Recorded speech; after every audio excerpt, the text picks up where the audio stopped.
All right, we're going to get started here then. Thanks again to everybody for joining our webinar, The Evolution of Red Teaming and Pen Testing, Integrating Adversary Simulation at Every Maturity Level with David Kennedy. My name is Chris Besh. I'm the Vice President of Sales and Marketing here at Trusted Sec. Before I turn it over to Dave, I wanted to go over a few things. First, from a general housekeeping perspective, the webinar is being recorded. So if you have to jump off early or you want to, play it later down the road, it is being recorded. The replay will be on our YouTube page. And there's also a question and answer section on our on the toolbar here. So if you have any questions, feel free to ask them, and Dave will be answering all the questions at the end. So next, just a brief overview here of Trusted Sec. It was founded by our speaker here, David Kennedy, back in 2012. We have about 50 consultants at this point. We're a full service consulting firm. And really, Dave's mission from day one, and it's the mission of all of us, is to help organizations defend against threats of all kinds and change the security industry for the better. We'll go to the, one of the things we really pride ourselves on is here at Trusted Sec, with all the different areas of focuses and expertise that we have the ability to help companies build their security program. Can be from from ground zero, or a more established one that's looking to improve it, able to test security programs for companies, and able to fix security programs. So whether you don't have the knowledge how to do it, the bandwidth, we have a remediation group that can help with that. And then in between, if incidents happen, incident response situations, we have a great team led by Tailor who can help out with those situations. And just a few of the differentiators, how we do things different here at Trusted Sec is all of our engagements are senior led.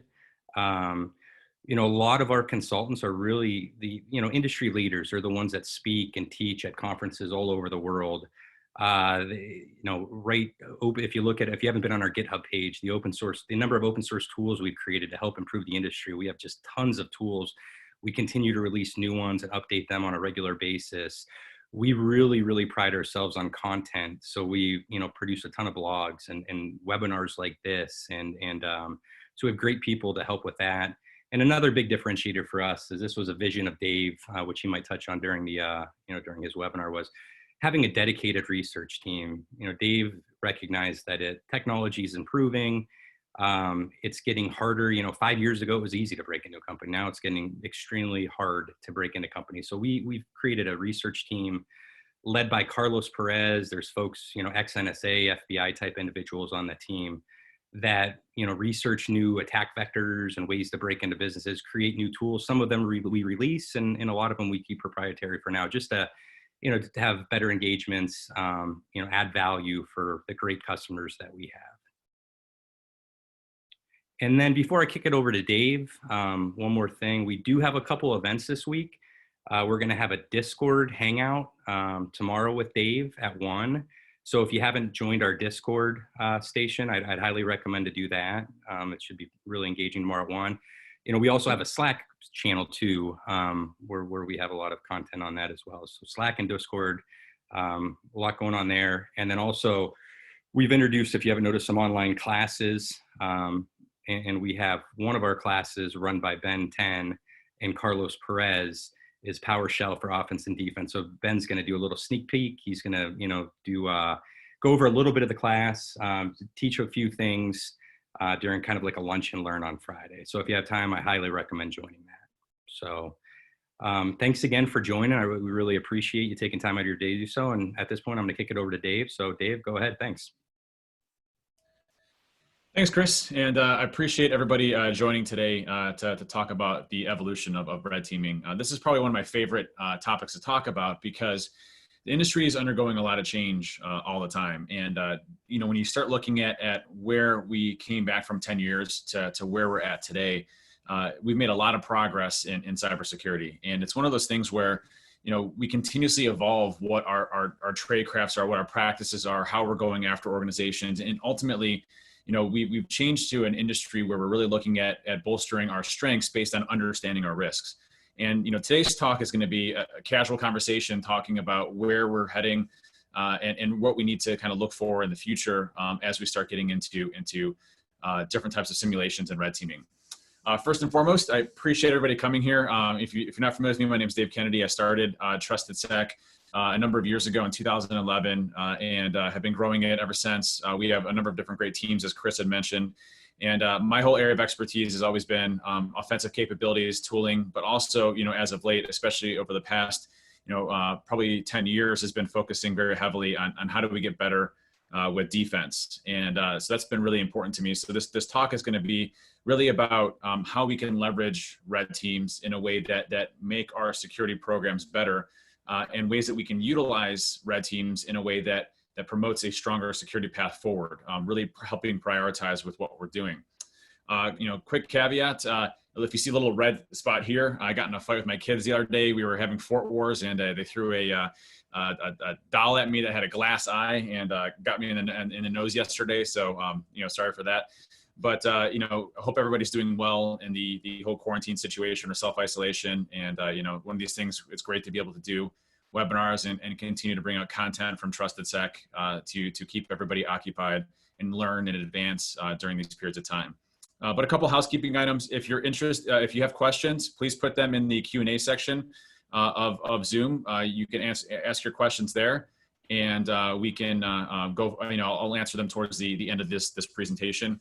And if you have any questions, I'll just feel free to put them there. And also, if you want to join our Discord channel, it's just discord.gg/trustedsec.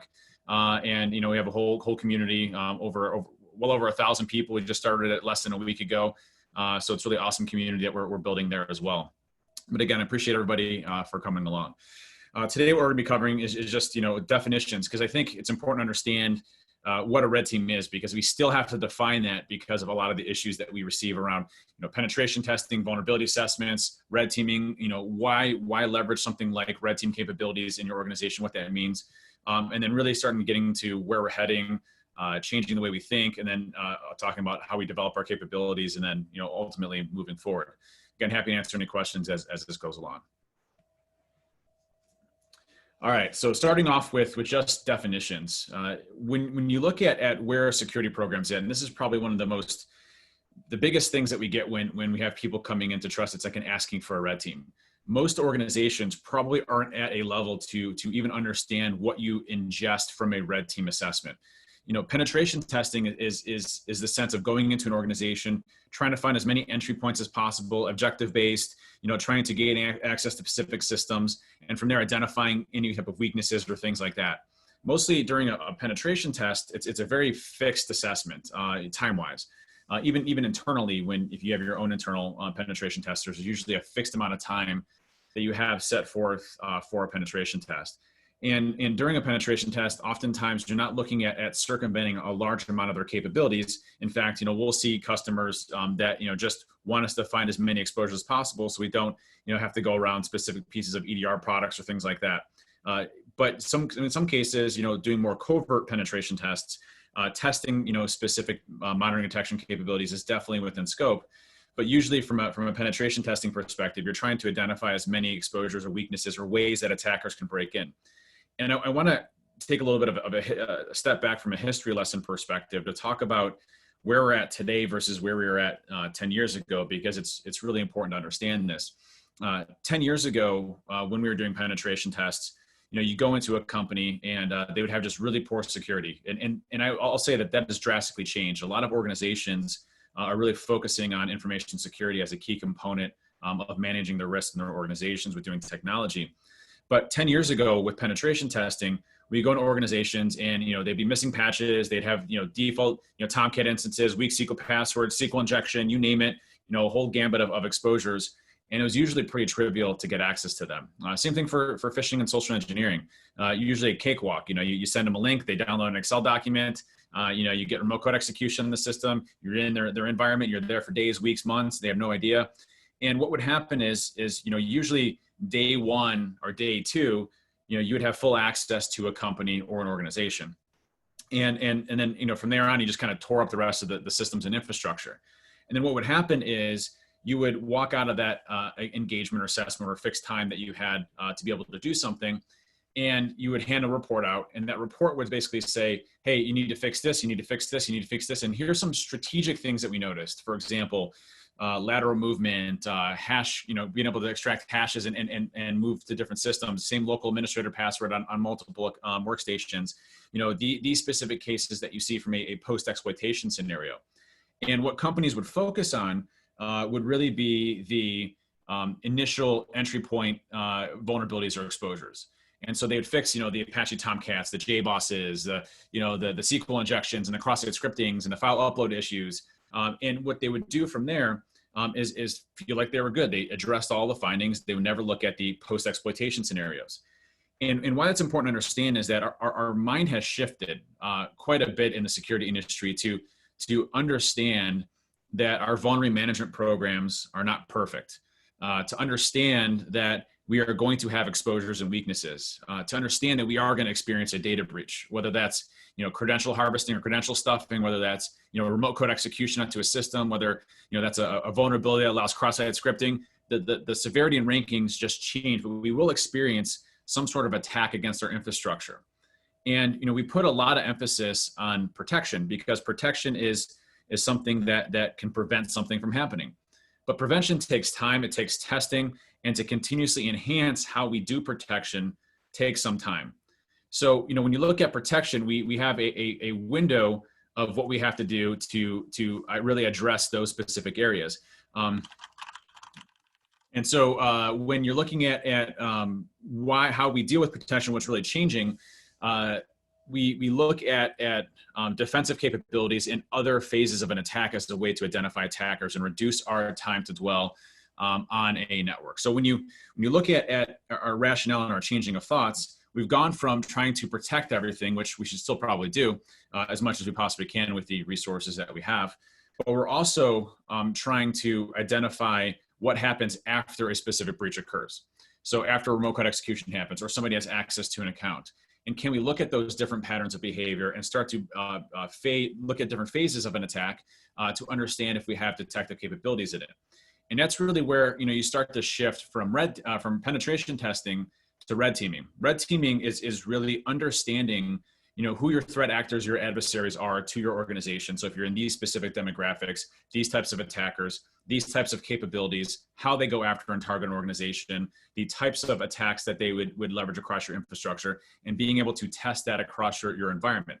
And what comes out of a red team engagement, and we'll talk a little bit about more structured, more repeatable type engagements that you can do internally.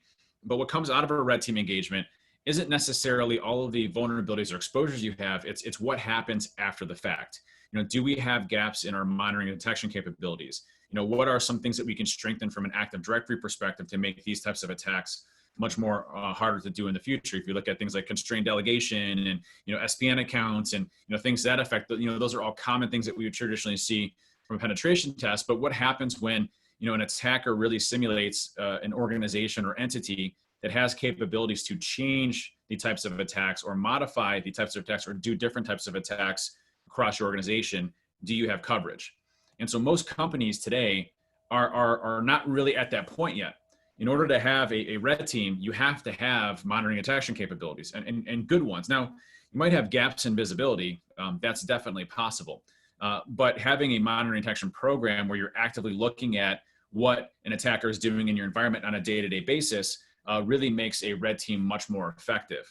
And we'll talk about some of the goals of a red team here in just a little bit. But what's changing with everything is the ability for us to understand that it's not all about preventing 100% of the time, because that is not possible. It's what happens when an attacker compromises an organization. Can we minimize the amount of damage, the amount of time that they have in our organization to really affect that? And what I've seen, over the past several years is that organizations have gotten so much better at security. You look at how security has evolved over the years. Companies do have monitoring detection programs, albeit some of them are very basic, some of them are more advanced. All of these things make it very difficult, for attackers to get access to an organization if they have very good monitoring detection capabilities. It requires us to change the ways that we go after an organization, the ways that we look at an organization in many cases. And, I look at historically on the amount of time it takes for me to get access to a company. And I was just on a red team the other week, and and I was going out with the team, and it was actually kind of a funny story. We were supposed to start on Monday, and we were doing some OSINT for this company, and we were going through some of their external perimeter stuff, and we just found some really interesting things that we thought we could take advantage of. And we messaged the customer just like, hey, do you mind if we start, like 2 days early? And he's like, sure, no problem. Feel free to go through. And we started testing, and we already had full access to their entire infrastructure and environment before the engagement actually technically even started. So that was a lot of fun, and had a lot of good time with the team on that last red team engagement. But you look at most organizations, and they have done a lot of the basics. They have done things like multi-factor authentication across their environment. They have done network segmentation to some extent. That makes a big difference when it comes to just some of the attacks that we see out there from being able to profile. But organizations doing the basics, from there we have to kind of step up our game and start looking at more crafted attacks against an organization, building out infrastructure, and being able to really look at how we target an organization. Next slide. So for me, one of the biggest challenges I see for companies today is we are very much a technique-driven industry. And what I mean by that is that most of our monitoring and detection programs are built off of techniques. And this is really where I have most of my concerns with the security industry today. You look at antivirus from the 80s and 90s. And what we would do is the amount of research, or the amount of tooling, the amount of development around malware was at a low level in the early 90s. I wouldn't say it was substantially low, but it was enough to where, if we saw a company over over here get hit, we could write signatures for that and detect it across the board. And that was a kind of effective for a small period of time. But then, we had to start looking at other ways of protecting our infrastructure and identifying malware and viruses. And now we have all of these different technologies that claim to do all these different types of ways of detecting, when really they're still signature-based detections for the most part. And what has happened with techniques is we have really become a techniques-driven industry, very much similarly to how the antivirus industry was in the 80s and 90s. And what I mean by that is you look at something like the MITRE attack framework, which we'll talk a little about here in just a little bit. And I'm a huge fan of MITRE, but the way that it's being used is not how we should be looking at what we're doing as an industry. Techniques are great, and we should absolutely have detections off of specific techniques. But most organizations really do not understand what that technique does, why it's malicious in the first place. And if somebody modifies or changes it in a certain way, shape, or form, it allows us to get around those technique detections. And really my concern is that, I did a presentation last year at Wild West Hacking Fest, and I said the same thing. When I look at how we can evolve as attackers, we look at things like, let's just take living off the land binaries and scripts as an example. If you trigger something knowing that a analyst is going to see it, and knowing that it's not going to have any obfuscation and make it look legitimate in some way, shape, or form, can you evade the detection that they have in place in the first place through that SOC analyst? And the answer usually is yes. But just getting around the detection pieces that you have out there, if you're looking at something like RegSVR32 or MSHTA, most companies that we go into really build their detections off of what they find off of specific projects or previous attacks. They don't build it off of the baseline of behavior that those attacks exhibit. And a good example of that is why do regular users need access to PowerShell? Seeing and baselining your environment, saying, well, I'm going to look for anybody that is a regular user that is not part of these specific groups running PowerShell in our environment in the first place, and let's analyze those and monitor those in our environment instead of looking for characteristic patterns like encoded command or invoke expression or things like that were commonly abused by attackers. So, we have to start looking a little bit differently around how we do it and focusing more on behavior. But the problem with that is that behavior requires time, it requires people, it requires false positives, and requires baselining our environment. And when we have a good baseline of our environment, looking for deviations becomes really important. That's really where, you look at something like red teaming, and red teaming is supposed to be a direct simulation around where your capabilities are today and where you need to move to in the future, and where you have gaps in visibility or gaps in response or gaps in the way that you do protection. All of those key pieces are really components of a mature security program. Again, as I mentioned before, when companies are coming in and they're asking for a red team, they're usually asking for a red team because they think it's cool, they think it's exciting, and they think that it's something that they need in their environment, when they have a very, very small visibility path in their environment already in this first place. So how do you help them in getting a little bit more involved? And when you look at kind of the progression of red teams, it really does start off with vulnerability management. And vulnerability management is important because you start to whittle away at a lot of the basics. And when I say basics, you shouldn't have RDP exposed with a weak password exposed on the internet. You shouldn't have, a lot of the commonality flaws that we see directly within vulnerability scanners. Now, granted, to me, vulnerability management is probably one of the most challenging security programs that we have out there because of how much technology changes on a regular basis. And, for me, I look at the vulnerability management industry as it's kind of flip-flopped in the wrong direction. Vulnerability management isn't supposed to be a way for you to catch vulnerabilities in your environment. It's supposed to be a validation of the controls that you already have in place and looking for deviations where your controls were not effective. And what I mean by that is, a company should have a patch management process that incorporates, your configuration management, incorporates your patch standards. It covers not just operating system, but third-party middleware application tiers and direct ownership of those specific pieces. And from there, your vulnerability scans are validation that those controls are actively working. The problem is that we get in this repetitive cycle where we are basically trying to find vulnerabilities. We're giving them to different teams. They're patching them when they can. They're patching it or not. We don't know where the owners are over here. And instead of fixing how we look at it, we're trying to just plug the holes of areas that we have in there. So vulnerability management is probably the starting point for most organizations to really fix that program first. And then from there, starting to build, at the same, I would say monitoring detection is equally as important, starting to build your monitoring detection programs, getting visibility first. Now, most companies don't know what to do with that data. What do you do with all this data now that we're ingesting into our environment? How do we look at that data? How do we build that data out to actually go and identify things? And that's really where you start getting into penetration testing.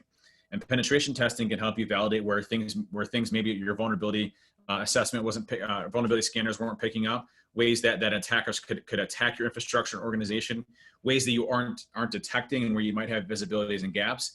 And then the next evolution where you start getting more into refinement of building out your program is really those red team pieces. And I want to emphasize that, when I talk about techniques aren't the way, again, techniques aren't bad.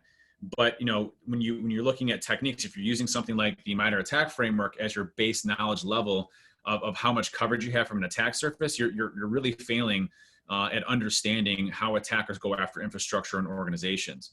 Again, techniques are good. It's basically signature-based antivirus of the 90s. But if we manipulate, modify, or change those techniques in any way, shape, or form, we start to run into a lot of different issues. And when you look at the progression of what we're trying to accomplish with red teams, it's really the progression of we have to be better than blue, and we have to progress better than blue. I look at security very similarly to when you learn a new something new in life. For me, at Christmas time, I started smoking, and I just cooked chicken wings the other day, and I'm cooking every night. If you see me on social media, I apologize. It's probably like 60% smoking meats and then 40% security. So it's my hobby that I'm doing right now. But when you're learning something new, you have to learn what you're doing first. You have to walk before you can run, and you have to understand the foundational principles of everything. So first, you have to have a program in place that you've built that actively looks at attackers going after your infrastructure. And again, our whole purpose is minimizing the dwell time that an attacker has, right? To minimize how effective an attacker can be in your infrastructure and organization and how far they can kind of spread throughout there, minimizing that time period. And our goal on the red team side is to be just above blue when we go and attack and go after their infrastructure. And the reason for that is, we always want to continuously make blue better.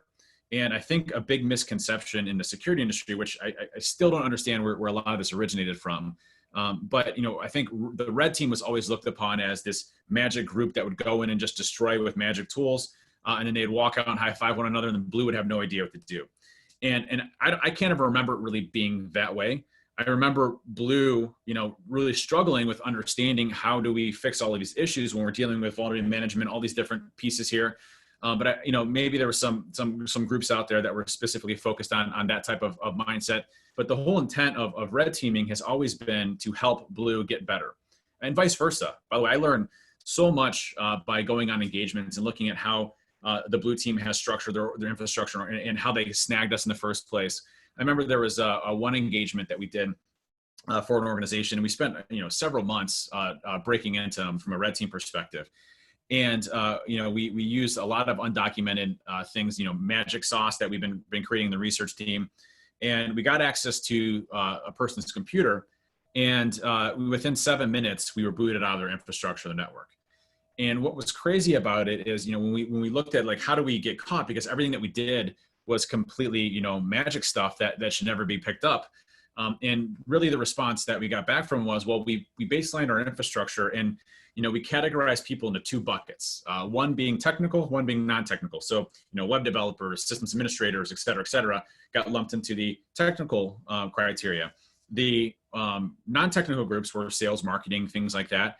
And if they saw any usage of any type of tooling that was more of a technical nature oriented, like what snagged us was just getting an IP config back, not dropping down the command line, but just executing IP config to see what IP address we were on and the network we were on, triggered the non-technical rule that automatically flagged us as being a suspicious area. And they started diving down into the system itself almost immediately. Within 7 minutes, we were removed from the network. That's awesome, right? We would never have thought by just checking what our IP address was would have triggered an alarm for a non-technical person being identified and attacked. So those types of things can make a really big difference when you're dealing with it. And as you're going onto it from a red team perspective, finding those things out is awesome. So red and blue working together is what this was always about. It was always about trying to help one another to progress this. And to dive down into some of this a little bit, we talk about purple teaming a lot, and it's a very ambiguous term. People don't understand, like, hey, what is purple teaming? What is blue teaming? What is red teaming? And all of those all play together in how you do it. When we're talking about red teaming, it's really understanding the threat model towards an organization. It's really understanding what the capabilities are of blue, and it's trying to simulate the capabilities of an adversary going after an organization in order to promote better ability to withstand those types of threats, whether preventative or detective, across an organization. And we look at purple team exercises. People think of purple team exercises as a thing where a consultant comes in and goes and does your purple team. I disagree. I think purple teams can mean a lot of things for different companies. Just having the back and forth dialogue between the blue team and the red team all the time, if you have an internal team, that's purple teaming. You're working together to understand capabilities and build those up over time. Time goes along.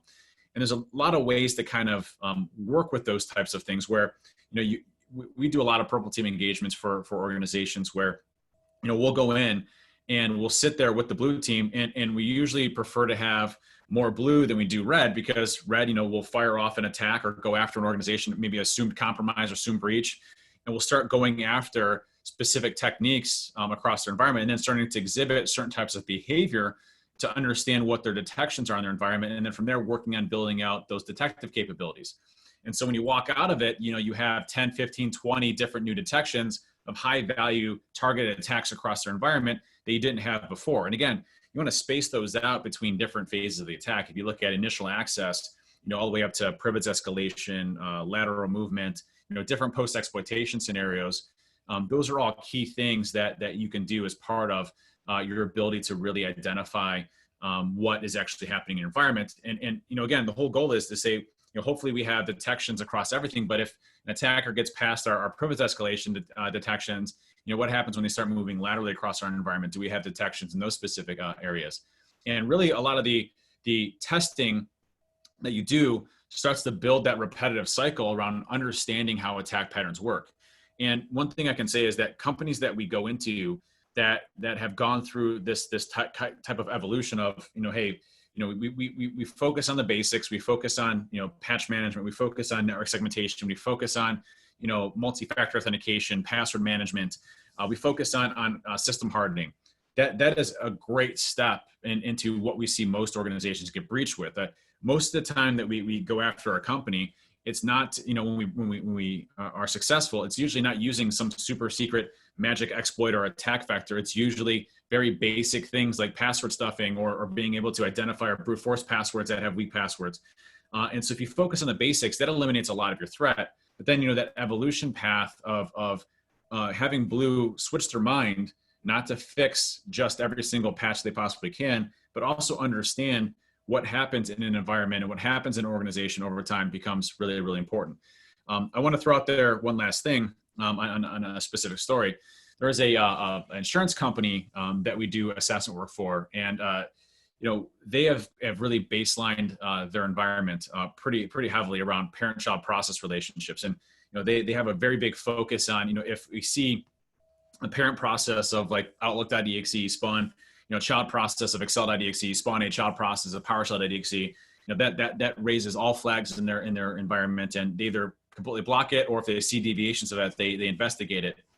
And I'll tell you, some of the hardest companies for us to go into from an attacker's perspective are companies that have implemented application control or application whitelisting, and those that focus on parent-child process relationships. Those two things alone really make a huge difference in how hard it is for us to circumvent or get around those detective controls, because we have to stay within the parent-child process relationships. And then from there, as we start to tiptoe our way around, triggering off other alarms or other detection capabilities as we go along. I'll tell you a funny story. I shared this in my Wild West Hacking Fest talk last year. But one of the assessments that we were on, I tried a different type of attack, and it was more so we knew this company was really good from a monitoring detection perspective, and what we ended up doing was really framing the attack, knowing that we were going to get caught by the analysts. And I remember this as clear as day, because when we were going after them, we did a phishing campaign against a user, and it kicked off a very well known and abused living off land binaries and script, and it was a Regis VR 32. And any SOC analyst that has ever seen that specific alarm knows that it's going to be typically 99% of the time malicious. But I wanted to test something. And when I sent the phishing campaign and it kicked off Regis VR 32, knowing that I was going to get busted, I wanted to tell a different story to that analyst. I knew that analyst was going to read that attack, and I knew that they were going to see that attack and they were going to research that attack. So knowing that as an attacker, can I do something different to maybe spin this to get around the human portion of the detection? They already had the technical piece into it.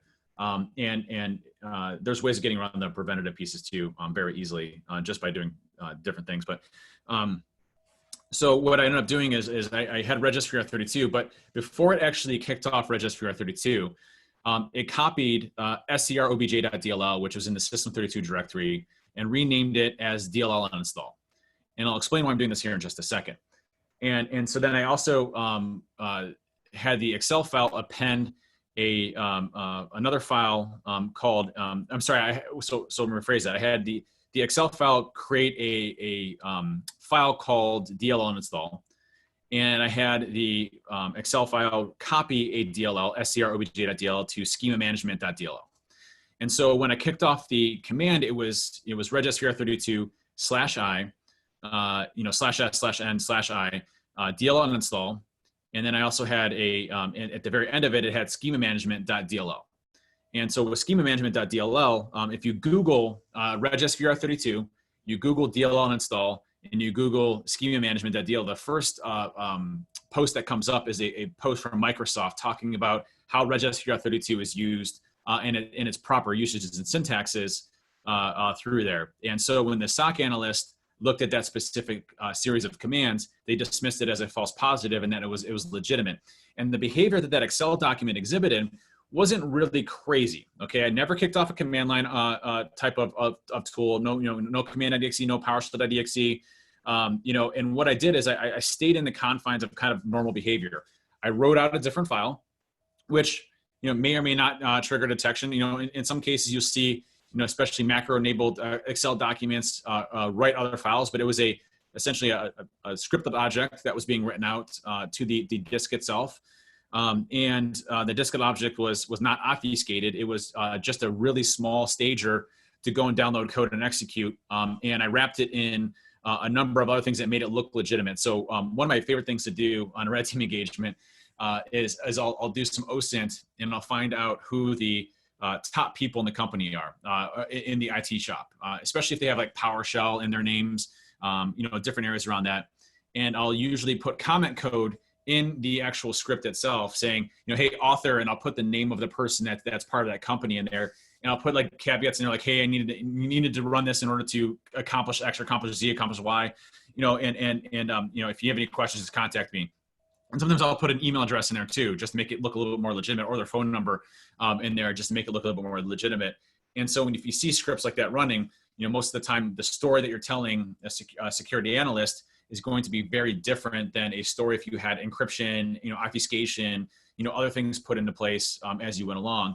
And so all those things, as you look at this, it's all about making Blue better. And this is a great education piece there, because you could look at that information. If you had the contents of DLL install, and you could see the contents of that schema management DLL, you would notice that was not schema management. It was the scripted object DLL. That again, all made things really, really important to kind of go through. So just a fast story there on that front on how easy it was kind of to tell a different narrative when it comes to going after an organization. And I think, for me, as you're going along and understanding it from a red team capabilities perspective, you need to understand the organization that you're attacking. You need to understand their capabilities. You need to understand the infrastructure that you're going after, your entry points, the ways to tackle that organization, make sure your tooling's there. And that's another thing around tooling. We spend a lot of time building out infrastructure, and automation is a really key component of that. Being able to spin up your infrastructure, in a quick way, being able to still do domain fronting from certain locations, being able to use your tradecraft in a way that is very much automated. I've seen red teams, our red teams included in that, really take more of that DevOps approach of being able to spin up our infrastructure, stand them up within a few minutes, and all of a sudden now we're ready to go with very complex infrastructures and techniques that we traditionally would have to spend weeks or 2 weeks or 3 weeks for. That's very much what adversaries are doing too. We're trying to emulate adversaries going after an organization, and adversaries have the abilities and capabilities to do the same exact thing. So, being able to build out our infrastructure, being able to weaponize our infrastructure fast, being able to have tooling that we use. I'll tell you, one of the biggest investments that we made a number of years ago was in our research division. And, and that's a credit to, I'll give Justin Elzy the credit for this one. Justin came to me a couple of years ago, and he said, listen, companies are getting better with their detection capabilities. And if we really want to stay in the adversary space, we're going to have the same type of toolings as nation states do. And, that obviously sounds really cool. So, having, nation state capabilities is pretty sweet, but we invested very heavily in our research division, which, we built out our entire infrastructure around payload deliveries, weaponization, command and control infrastructure, exploit research, being able to do all those different areas based on the level of sophistication of the organization that we're going after. And that is one thing that everybody in this industry is going to have to do if you're not doing already, because if you don't have those types of capabilities, you're not simulating real world activities. And again, red teaming is going above the notch of the normal attack vectors that you see out there. You're trying to raise that bar and continue to get better and change your ability to withstand those types of attacks as time goes on. And so where we're really heading is the ability to have those same types of capabilities as other entities that would simulate. Again, we always want to be above blue, but would simulate whatever threat models that you have out there directly related to the company that you're targeting. And when you look at kind of where we started to go from a adversarial perspective, again, if you look at the kind of like the minor attack framework, you look at how we've been able to map specific techniques. What's interesting is that most adversaries really haven't had to change a substantial amount of their techniques over time. WMI exploitation is still very, very easily doable. Most companies don't have a lot of visibility into registry modifications or changes, especially if it's not hitting the auto runs locations. Even things like, scheduled tasks can still be evaded. Again, all about that story itself. If you start a scheduled task, that's a OneDrive scheduled task. What's your SOC analyst going to do when they see that OneDrive piece being added to a scheduled task piece? So, where I think we're heading, from that side is that, adversaries, as they change and as they morph their techniques and the tactics that they work in. And I always remember a comment that Jeff Moss said a few years ago, and I was like referencing this in my talks because I think it really resonated with me when he said it.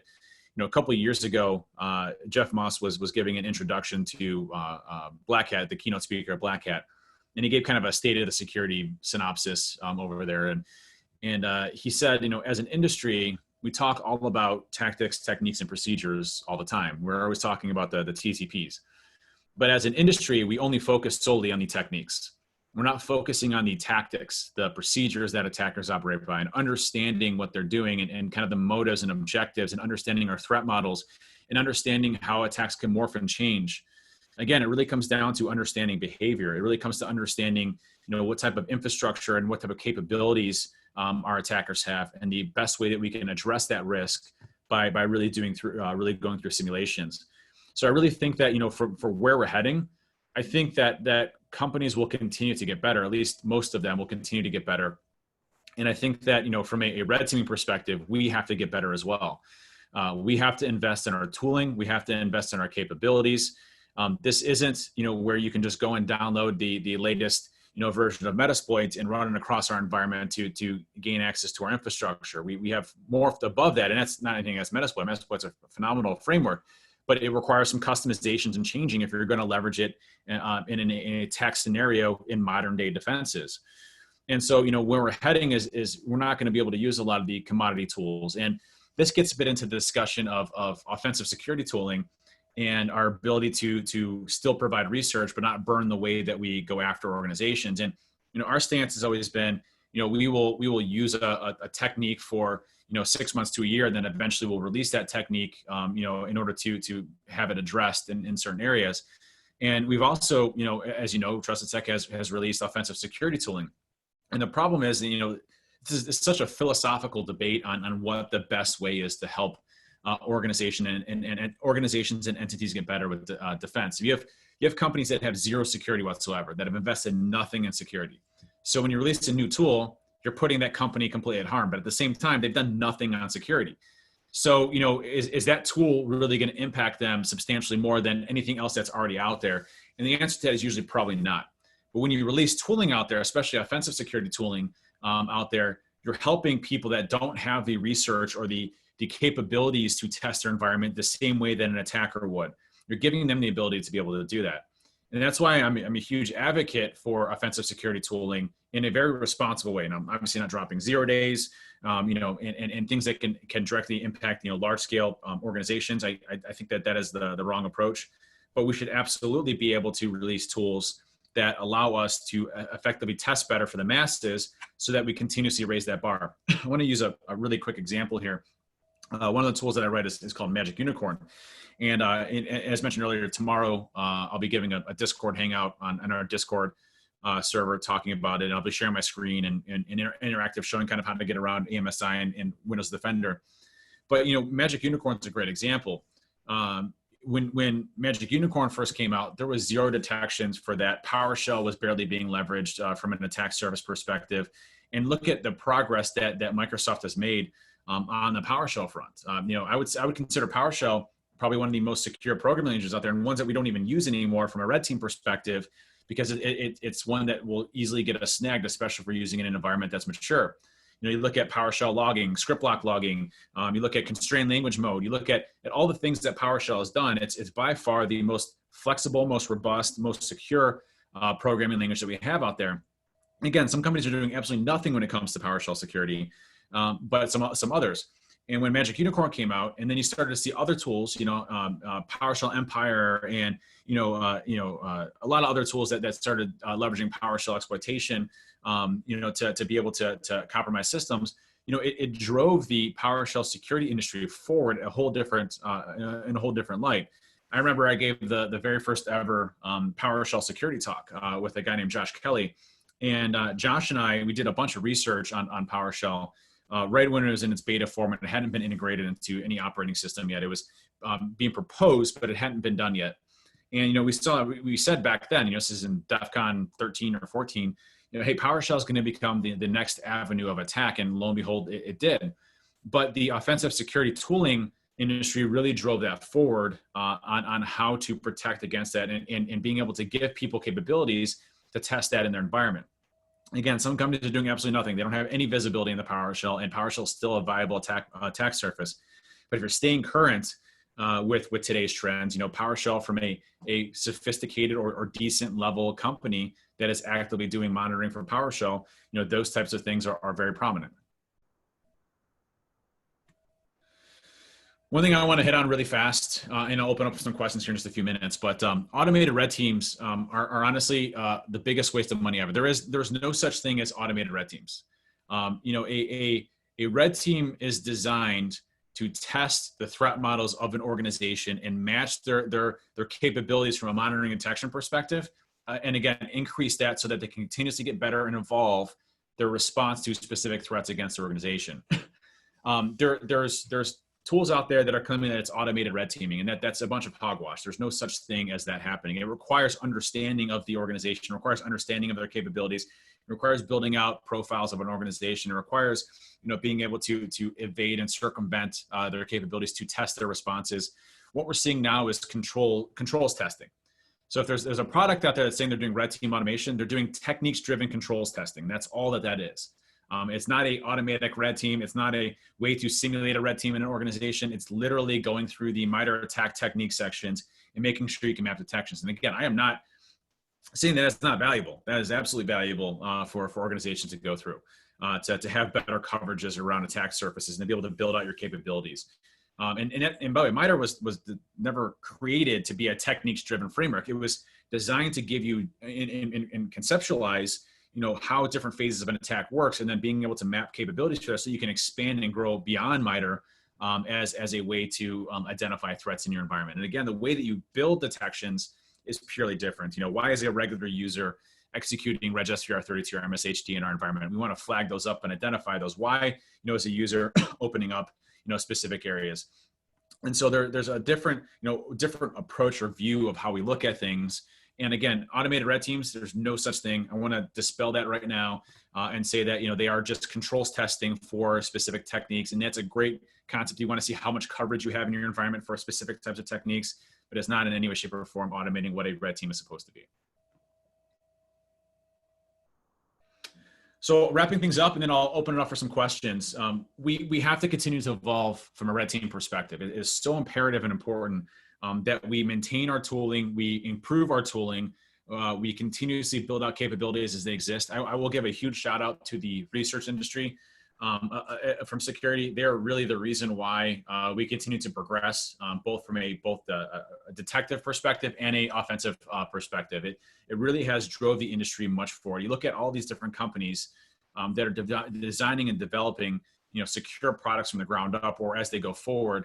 And it really has changed how we look at technology in every way, shape, or form. Every big organization that designs applications is typically embedding security into every aspect of their programs. And as we come out with new techniques, it really drives the industry forward for building better defensive capabilities around it. So, the research industry, you are one of the folks you're some of the folks that are absolutely moving this industry forward and keeping it going. And what's interesting is, the research side has been both blue and red. They're all working together to build better defenses. And regardless if the mindset is just to figure out a way to get into the system or ways to better secure it, they're all working together to really promote this industry. But we really have a long journey ahead of us. We start looking at actually social engineering the security analysts or the SOC analysts. I definitely think that as a huge attack avenue. You look at how much time we invest in our tooling, in our capabilities, in our tradecraft. If we invest time in how we communicate the story that we're going to tell a SOC analyst, that's a whole other attack avenue that most people don't even think about by social engineering your security team or your blue team. So that's going to continuously evolve. And I think we're going to have a lot of problems there in the future based on how we're doing things today. But, you look at what adversaries are doing, our whole goal is to understand what adversaries are doing. I mean, we have organized crime units now that we would never have thought of having the same capabilities as nation states, having full development teams and QA testing and, 60 people staff and being able to develop and weaponize tooling, to go after organizations from a ransomware perspective. Those are things that we never would have thought possible for in the past. And now we're seeing organized crimes having the same capabilities, third world countries having the same capabilities. So in order to protect our organizations and our infrastructures, we just have to continuously get better with what we're doing. And lastly, the most effective way for increasing your defense is through simulations. You can have hypotheticals all the time and think that you have a good security posture in your environment, but without actually testing and going through those types of engagements on a regular basis, you aren't really sure about what your controls are and when those controls fail. I can't tell you how many times I go into companies and they're like, well, hey, we're going to detect you on this. So we'll run it. Like, well, that didn't do anything. I wonder why. And they had a misconfiguration, or somebody changed the setting, or they never really built it the right way in the first place, or we modified or changed it in some way to get around it. So again, simulations really help out with understanding where your current security posture is, where you need to move with it, and really to make you better as you go along. But one thing I'll close with, and I'll open up with some questions, and feel free to use the Q&A section to ask some questions. I'll be happy to answer some of those. But the last thing I'll close with is that, red and blue working together means that we're better together. And, when I see companies that have adversarial hostility towards red and blue, their programs are usually very much faltering because of that.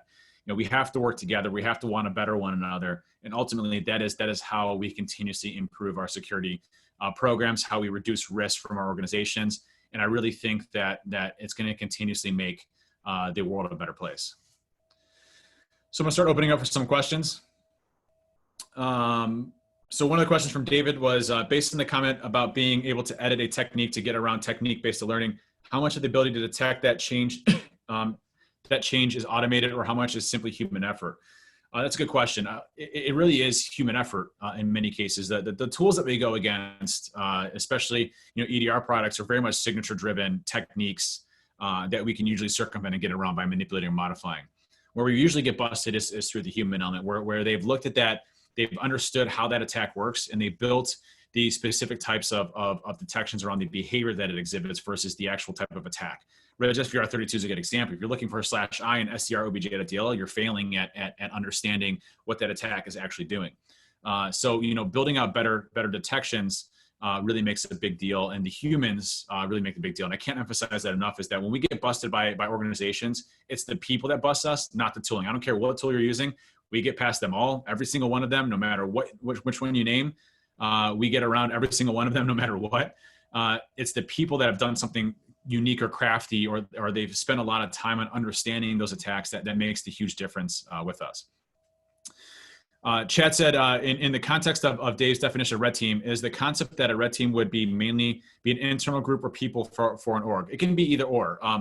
I see red teams that are internal, that do a very amazing job at what they do. They understand their infrastructure and organization. They work day to day with their blue teams. And that's absolutely something that if you have the ability to build your own internal red teams, is a great thing. But red teams are also external. Obviously we are an external red team. We go into companies that don't have the capabilities of a traditional red team in their own organization, or the red team is at a certain spot and they need help, being more advanced from a simulation perspective. And that's usually where, we see third-party red teams come into play. Is really kind of helping that company grow in their next step from their monitoring detection and their preventative mechanisms to get better at what they're doing. If you don't have enough budget for a full red team, what can you do to tailor your pen testing? And that's a good question. So, from a penetration testing perspective, they're usually fixed amount of time. There's some things you can definitely do to help what you get out of those assessments. One is you can do assumed breaches, which allow you to already simulate being on the environment and really trying to simulate and being creative with the amount of time that you have to maximize the amount of detection that you have in the first place. In addition, having specific goals during penetration testing, I think is important. Hey, we want you to get access to our financial infrastructure. We want you to get access to this specific type of data. That becomes really important versus kind of a broad consensus around the type of data that we want to do. So all of those things become really, really important. For Chris, did you get the bathroom door replaced? If no one knows the story, my daughter locked. So she left her door and her drawers are inside of her bathroom, and she shut the door, and somehow the drawer came out and came all the way out, and there wasn't enough gap for like an under the door tool or anything like that. So I had to chainsaw my door the other day, and I have not replaced the door yet. So it's still there. And she actually writes me letters every night saying, "Hey Dad, how was your video game, or how was your day today?" And she wrote you last night. She's like, "Can you replace the door soon?" So that's probably what I'm going to be doing over this weekend. Good, funny question.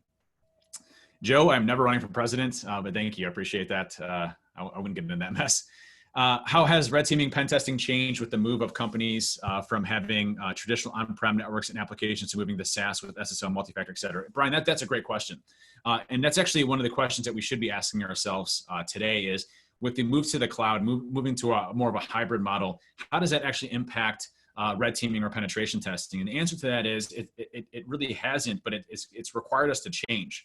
You look at Microsoft endpoints and what we can do from a data analytics perspective, and being able to use Portal to be able to pull information through Active Directory. It's just different tooling. So, as a pen tester, having access to Azure infrastructure and having access to AWS infrastructure, that allows us to have access into organizations that we never traditionally had before, unless we breach the perimeter.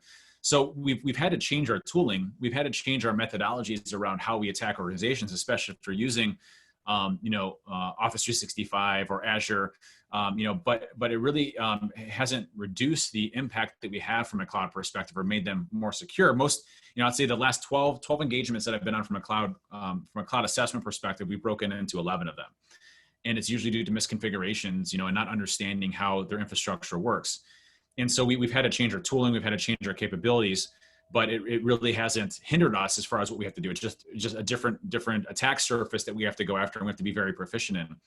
That's one of the things that, I was doing a red team with some of our teams recently, and just to see how they have adapted and changed themselves to just having their own, Azure infrastructure and AWS infrastructure they spin up to be able to use their own tooling and attacks and interconnectivity between them, or to circumvent some filtering that might be happening through Office 365.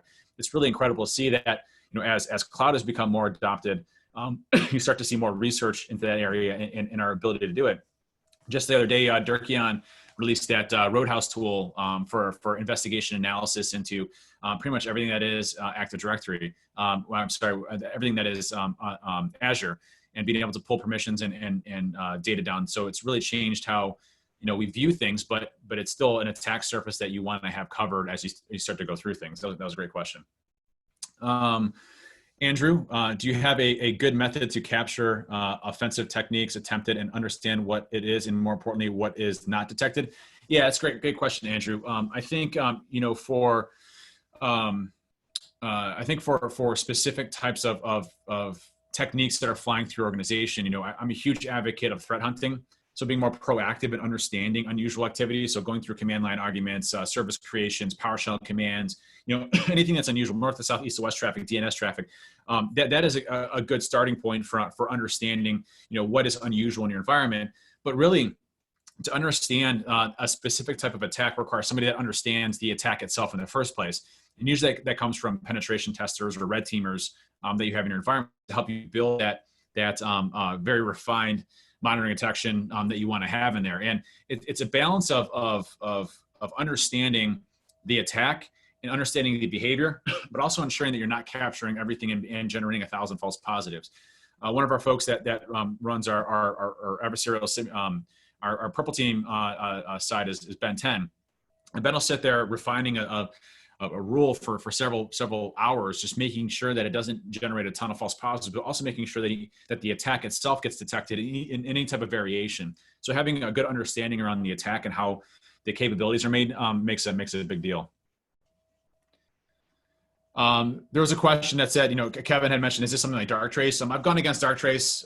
It's good from a visualization perspective in ways that you can kind of look through your network, but also very easy to circumvent. I mean, any tool out there, again, very easy to circumvent unless you have the people behind it supporting it. That becomes a big deal. So it's a good question.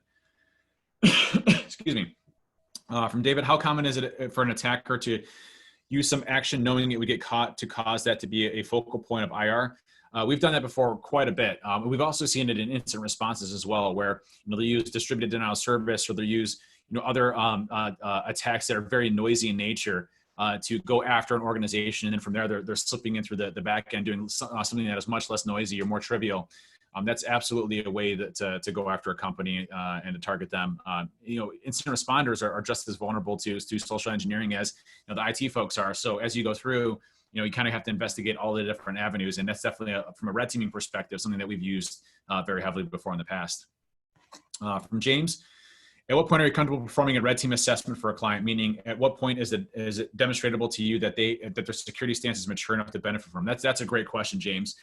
When we start talking to customers, the first thing that we try to understand is what their security program's at. What level is their security program at? Do they have monitoring detection capabilities? Have they undergone penetration testing before? What does that look like? What was the results from it? And one of the key questions that we always ask them is, what did you use the penetration testing results for?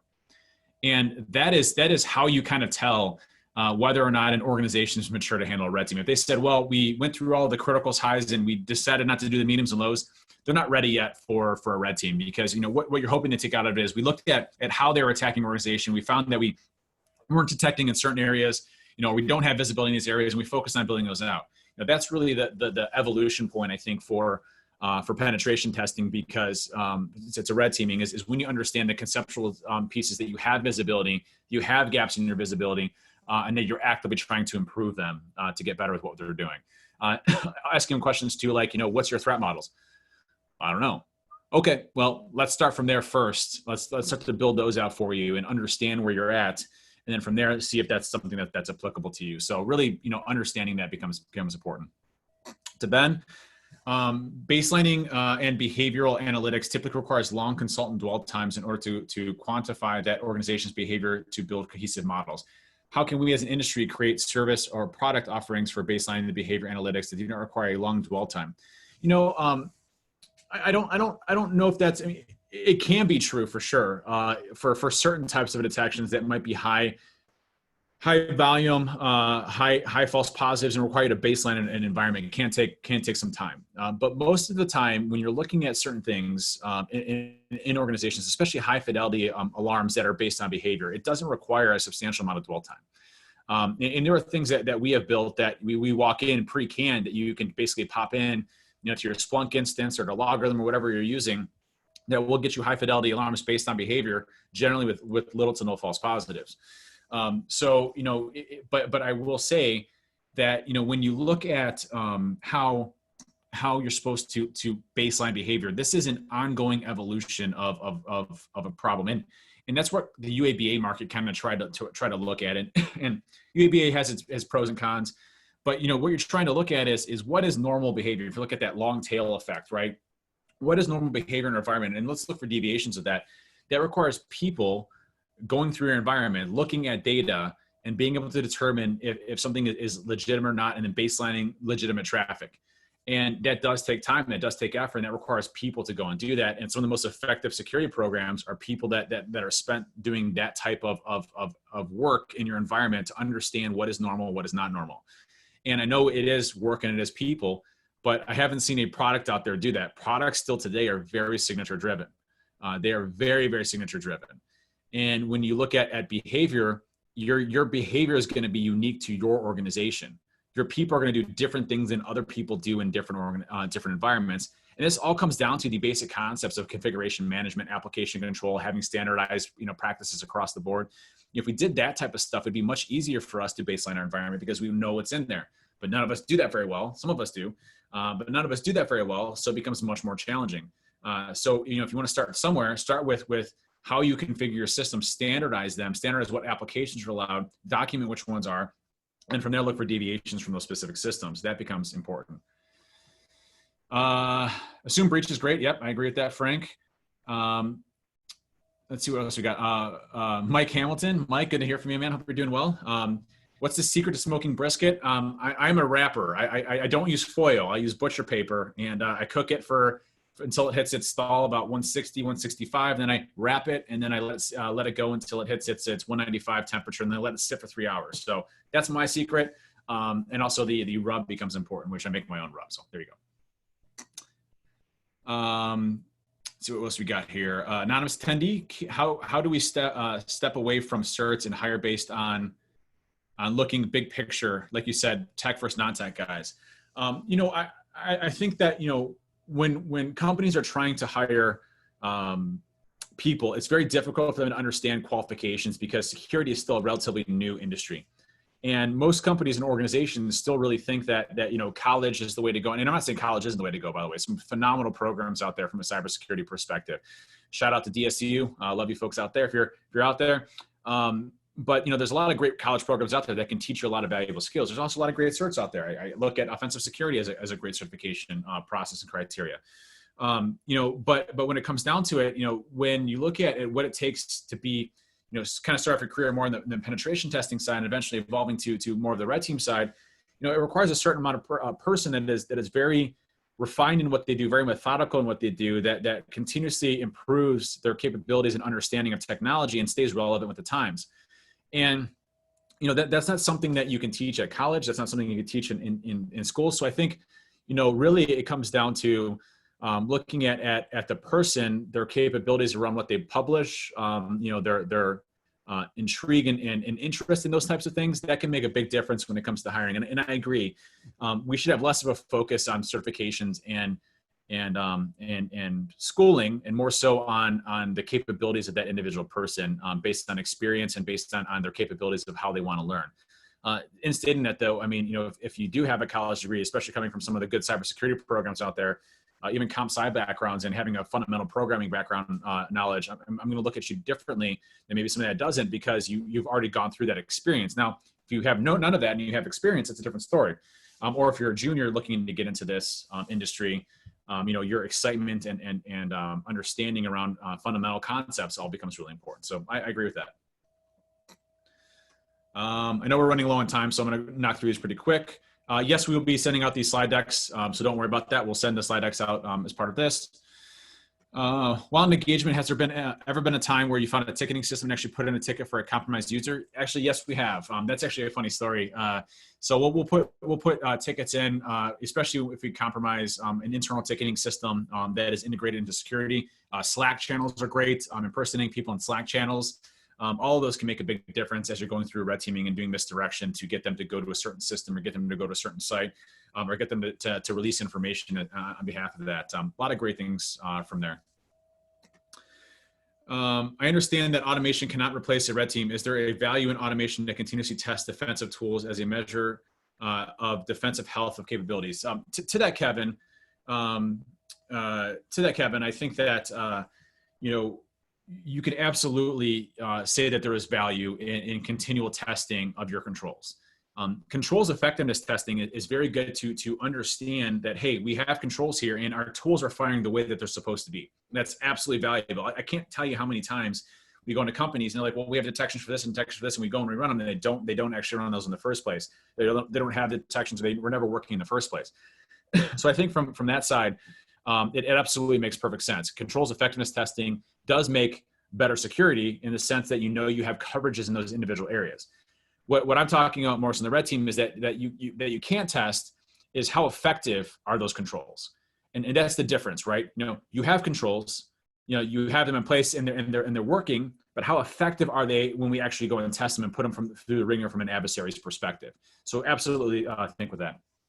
For Brian, how has red teaming pen testing changed with the move of companies? Oh, yep, I already hit that one earlier. Hit that one from the cloud perspective. Sorry, that was a repeat. Didn't remove that one. Same thing for Matthew as well. I did that one as well. So I get Dave, you own 2 companies. How often do you get your hands dirty? That's a great question. I try to get my hands dirty at least every other month, just to kind of keep up with tooling and capabilities, but I am researching all the time. I am always on social media. I'm in our research groups, chat rooms. I'm looking at everything that they're doing. I'm coding all the time. I was just actually coding right before this thing started for getting ready for tomorrow's thing. So I am always active no matter what I'm doing. But actual engagements, I try to get on every other month just to kind of keep me in the loop so that I can continue to fire on full cylinders and keep up with everything. So my passion is security. So, while I'm running 2 companies, I still want to be able to own everything and be an awesome hacker. That's what my passion is. We have updated our Zoom clients. We're running 5. Whatever it is right now. So, yep. Let's see what else we got here. How do you get into the red team mentality?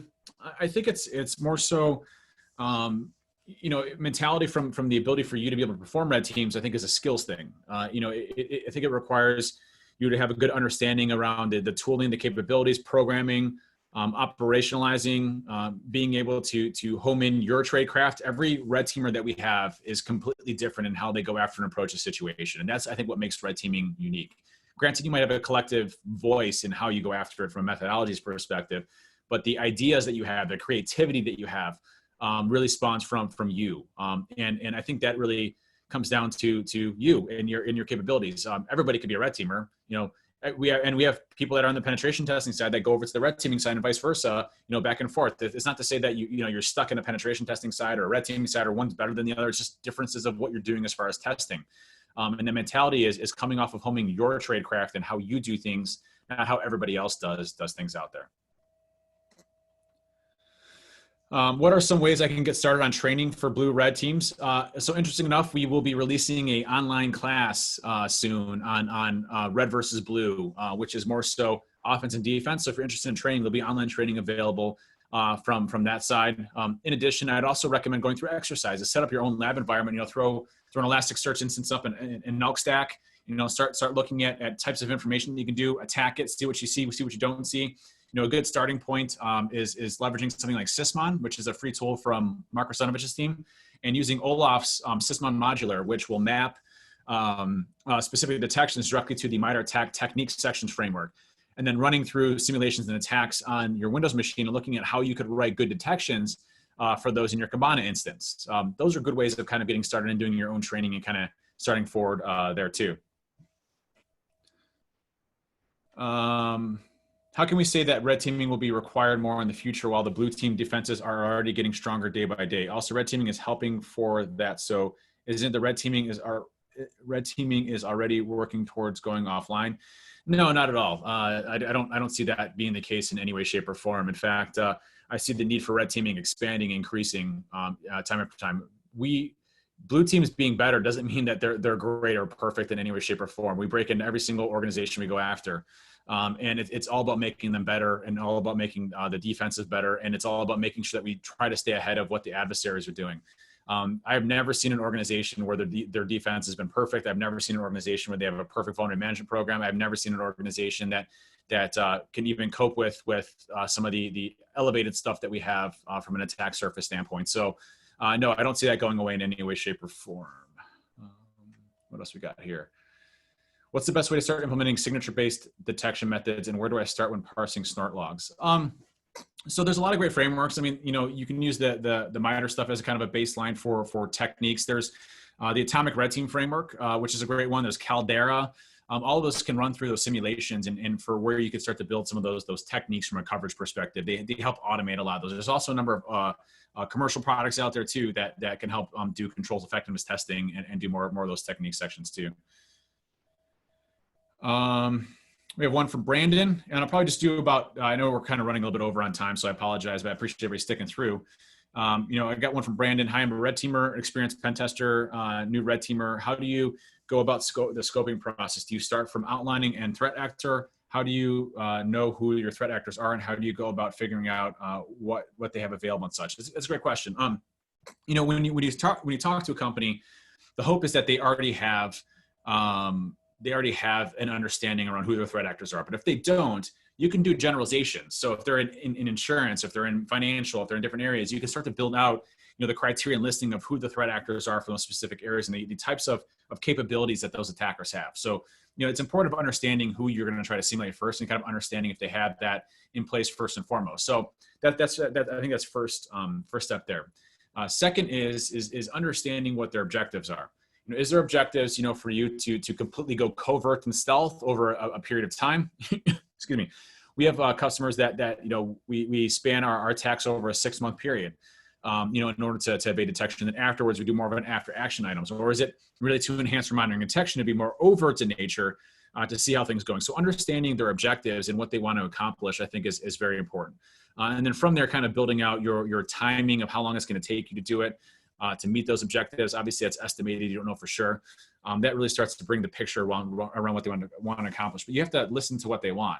You have to listen to what their goals are.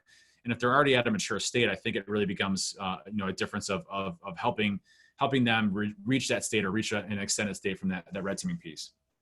Congrats, Dave, on finishing your last class at DSU Universe Engineering. Tell all the folks there that I said hi. Good team there. Let's see, what else we got here? I know there's quite a few. Does TrustSec have anything that works as a framework or community for those of us professionals who drive Teslas? We don't have a resource on Tesla hacking though. Although I should publish some of the research I did when I bought my Tesla. That's funny. Someone just mentioned about tabletop exercises. I think that's a great piece too. Tabletop exercises really help your teams get prepared for how to handle respond to incidents or how to get better at simulated attacks and breaches. I'm a huge fan of tabletop exercises. One that we do a lot of those for. We do tabletop exercises as well. Very valuable. Tyler does a great job at tabletop exercises, but running through regular tabletop exercises gets your team prepared, gets them understanding around how to handle incidents and how to respond effectively. And it's really a great thing. Darren, good to hear from you. I hope you're doing well. Have you found the companies are sticking off hours with their quality blue team staff for standard working hours? I haven't. I mean, I see that, their blue teamers typically, are there for most of the time. They're trying to stay current. If you look at some of the hours that are there, you can make an argument that, when it's less noisy, you might be able to identify different types of things. And off hours, if you look at, some of your threat models, you might see some increased traffic during, China-based daytime versus, Russia-based daytime versus North Korea-based daytime or Iran. And so, but normally, we see, their security operation centers, especially if they're running 24/7, they will stack their people in different times so that they have, some of their best blue team people on a spread of different hours so that you have coverages in those different areas. What fundamentals should someone getting into security learn? My answer to that is, and I hope I don't have a 1:30. I don't think I do. So let me just make sure. I think I'm good. All right. So one of the things that I would say from a security perspective is understanding what you want to accomplish out of security. Find your hobby. And that is number one. If you don't like what you're doing, you're not going to be awesome at it. And hopefully I didn't offend anybody with that. But when you look at what it takes to kind of build this, it kind of requires you to make this your hobby. It requires you to make it your passion. And if you don't like what you're doing, there's so many different specializations in security: incident response, application security, mobile security, penetration testing, red teaming, source code analysis, compliance and governance, PCI assessments. There's so many different components to security. And finding what you really like is first and foremost, and building out your plan of kind of what you want to accomplish. And there are some great resources online. There's so many different online resources around just getting into security. If you look at our website, TrustedSec, I know Justin Valcorn, Adam Compton, a few others, I think David Boyd have written talks about how to get into security. Highly recommend looking them up. It kind of goes through step by step the mentality and what to look for, how to get started, how to get into this career path. All of those should really help you out. Hopefully you check those out. And we're getting down to the final ones here. Not focusing on techniques. Are you saying when you're guiding a monitoring and detection program, direct your teams to not focus on techniques, focus on the tactics and capabilities of threat actors? It's a combination of both. You still want to focus on techniques, but you want to focus on the behavior, the tactics and procedures that attackers operate by as well. It's all three of those. That's why we say tactics, techniques, and procedures. So, you look at commonality signatures. Let's just say look for PowerShell encoded command, right? Instead of looking for just PowerShell encoded command, which you should look for, or SysWall64 downgrade attacks where they're using 32-bit compatibility in Windows. Why not look at behavior as well for that, and look for any time that any user in your environment is executing PowerShell and it's going out to the internet, a regular user. There shouldn't be a substantial amount of that happening in your environment. It's something that you can absolutely detect on, but again, it's probably going to generate false positives. But that behavior component of it, you're going to detect anytime anybody's kicking off PowerShell in your environment that's not using encoded command or invoke expression or SysWall64 downgrade attacks, and you're going to be able to identify those as it's happening. There was a post about a year ago from Daniel Bohannon over at FireEye, and he had a post on one of the adversaries that was using CertUtil to go and download PowerShell code and execute PowerShell so that it would evade their detections. Again, another great example of behavior: CertUtil downloading PowerShell code, executing PowerShell code. PowerShell doesn't actually go out to the internet in the first place. Looking more at that behavior of how you're tackling things than the actual technique itself. But it's absolutely balanced. You want coverage and techniques. There's no question about that. But you also want to build your capabilities from a detection standpoint based on how the behavior of those techniques work and how adversaries work in your organization. So lateral movement's a great example: workstation communication. I don't care about PS exec or WMI exec or any ways that I'm moving from one system to another laterally. I want to see any time a user connects from one system to the other. I want to baseline that traffic, and I want to look for deviations of that happening. That's harder to do, but it makes much more makes a much better higher fidelity detection than anything else out there. Looking for specific types of techniques that an attacker is going to use. Good question. For the sake of outside observer curiosity, of these organizations that bring in your team, what would you say is a ballpark percentage of those that bring your team in or for a follow-up they've noticed increased difficulty from taking action for feedback. Great question. 100% almost all the time. And it really depends on the organization. If they take that and they're using that as a wedge to show how bad their organization is, which, a lot of new CISOs or things like that will do, the progress may not be as big the first year or second year. But for companies that ingest that data and build those out, it's remarkably harder for us to break in each and every time. There's a financial institution that we go after each and every year. And man, it's a 50-50 dice on whether or not we're going to break in or not. And we go home crying. They have become so good for us that, we are spending 6 months developing weaponization of tools and technology that may not even work, against an organization like that. So, it depends on how you read that data, how you build that into your program. And if you use that information to better your program. If you're just taking the results and, it kind of sits on and collects dust, it's not really going to improve your capabilities. And it's just as easy for us to break in, last year as it was the previous or whatever we start doing as far as increments. So good question. I will be heading to Discord after this. So if you're interested, I'll be on the general chat to talk through some stuff. And I'll just leave this one last question from John. How important is avoiding attribution during red team engagements for TS? That's a great question. We really try to stay away from being attributed.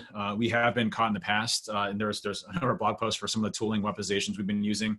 But when you're trying to look at how we go after an organization, we definitely want to make sure that if we're using capabilities from another adversary, that we communicate with the security team as far as that's concerned, that the FBI isn't called or things like that, that it escalates appropriately. But for us, we develop all of our custom tooling, we develop all of our capabilities internal. We have our own generation tools, to get around products and detection capabilities. We really spend a lot of time on our tradecraft, which is really important for us.